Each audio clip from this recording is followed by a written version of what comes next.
ya, ganti menteri, ganti kurikulum. KTSP, kemudian kurikulum merdeka, kurikulum 2013, kemudian ada lagi kurikulum merdeka. Kalau kita bandingkan KTSP dengan 2013, oh ya, isinya sama-sama aja ya, gitu ya, nggak ada perubahannya, namanya aja yang berbeda.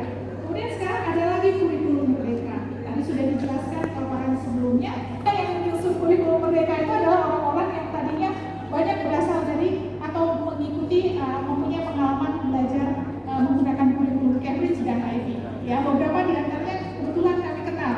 Ya, jadi sekarang berbahagialah kita bahwasanya di era kurikulum merdeka sedang diaplikasikan di Indonesia. Ternyata sekolah kita juga sudah mendapatkan kesempatan juga untuk bisa mengaplikasikan kurikulum Cambridge di Unggul ini. Nah, pertanyaan tadi mungkin mudah-mudahan setelah paparan ini bisa terjawab ya.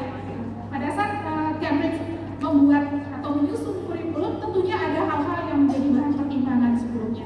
Mari kita belajar tentang sejarahnya itu, ya, supaya dalam perjalanannya memang kita setelah kita dinyatakan approve, maka approve-nya itu memang bisa kita buktikan bahwa saya sebagai center school kita memang layak untuk bisa menjadi Cambridge School.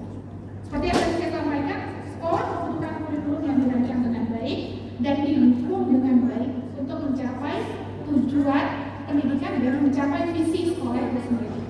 Nah, tujuan ini tentunya mencakup keunggulan akademik, pemenuhan potensi setiap peserta didik agar sukses dalam pendidikan tinggi mereka dan juga dalam kehidupan mereka. Next.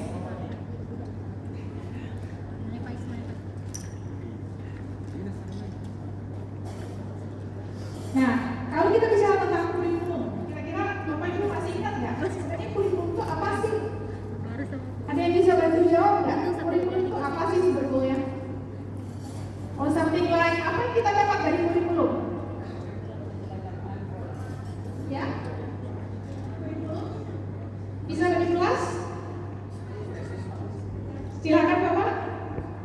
Kurikulum itu it's like an umbrella, dia seperti sebuah payung. Jadi untuk dan Kalau ya terima kasih.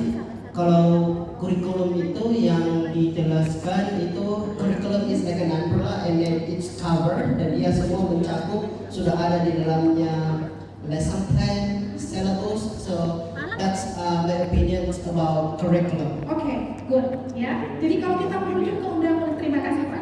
Kalau kita merujuk ke Undang-Undang Nomor 20 Tahun 2003. Nah, kurikulum itu definisi kurang lebihnya adalah seperangkat rencana dan pengaturan mengenai tujuan, isi, fleksibilitas tersebut dapat seimbang dengan ketersediaan sumber daya dan kepegawaian sekolah. Kemudian kita lanjut, next.